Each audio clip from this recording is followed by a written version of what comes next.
maybe begs to question, Kit, why wasn't he given the starting position here today? Bearing in mind, he pretty much started City's FA Cup games. You're talking about the game against Salford, you're talking about the game against Plymouth, for example. And Josko Guardiola on that left-back side, he had a bit of a scare of a knock during international break. He only just returned not too long ago. You thought, OK, granted, Bournemouth is obviously a bigger opposition than previous, but were you a little surprised that Nico O'Reilly wasn't given a start today?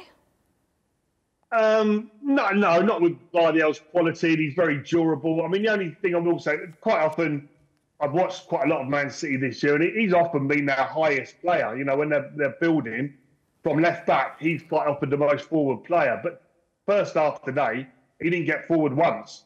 So he probably was a bit jaded, a bit tired from international. So hindsight's a wonderful thing, but probably it was a master stroke by Pep to hold Nico O'Reilly back for 45 minutes and then just let him loose in that second half. And it certainly paid dividends. Were you surprised, perhaps, Tony, that he's not been given more minutes in the Premier League, for example? Do you think he's ready for a bigger role in the Premier League?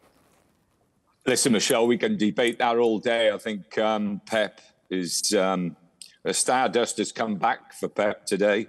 You know, he's made two substitutions. They've both come off.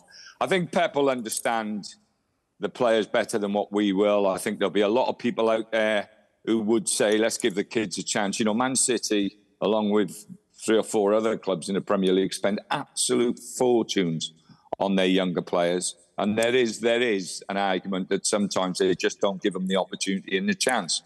But Pep is at the football club that has to win trophies.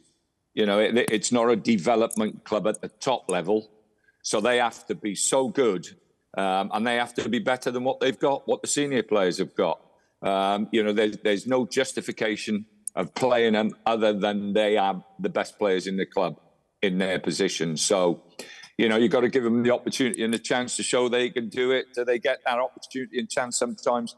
At the bigger clubs, they don't, because the bigger clubs have got the best players, and those best players win games 9 times out of 10, Michelle. When you have young kids like that who are maybe a little bit versatile, because like Kit said, he played at left back, which is not normally his position, and his youth career has played in midfield. Do you think he has the best position, or do you think it's still at a stage where it's better for him to play wherever possible?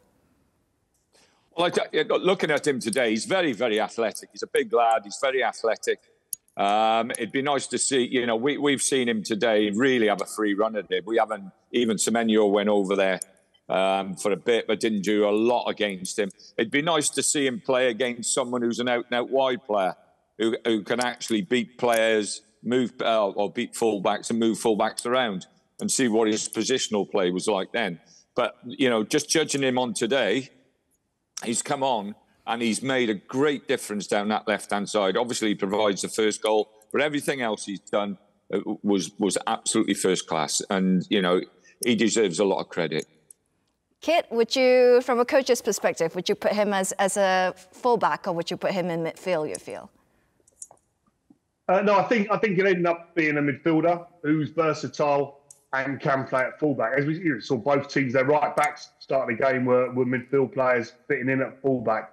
I do think with the game time with him, I think you think back to Phil Foden not so long ago. People were saying he had to get out on loan for Man City. He was never going to get the game time.